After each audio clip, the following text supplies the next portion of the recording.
ശബരിമല സംരക്ഷണ സംഘമെന്നാണ് ഇവിടെ തന്നെ 24 നടത്തുന്നത്. അല്ല, അതൊക്കെ അവർക്ക് നടത്താനുള്ള അവകാശമുണ്ടല്ലോ. അതിന് നമ്മളത് ഒരു ജനാധിപത്യ രാജ്യമല്ലേ, നമുക്ക് അവർക്കൊക്കെ നടത്തുവാനും നടത്താതിരിക്കാനും ഒക്കെ അവകാശമുണ്ടല്ലോ. അതൊക്കെ അതിൻ്റെ വഴിക്ക് പോട്ടെ.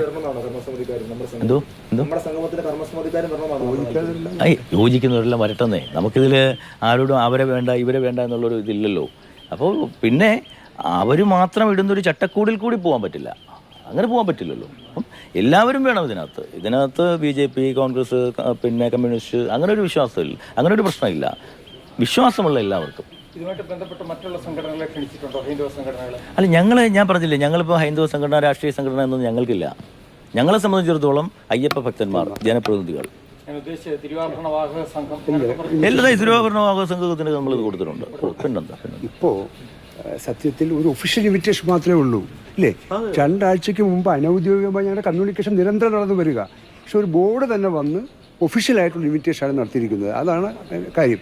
അവർ 2 കാര്യം വ്യക്തമാക്കി. ഒന്ന്, ശബരിമലയുടെ സർവ്വതോന്മുഖമായ വികസനത്തിന് ഞങ്ങൾ അനുകൂലമാണ്, പന്തളം കൊട്ടാരം എതിരല്ല. പ്രശാന്താണ് മാധ്യമങ്ങളോട് സംസാരിച്ചത്. ആഗോള അയ്യപ്പ സംഗമവുമായി ബന്ധപ്പെട്ടാണ്.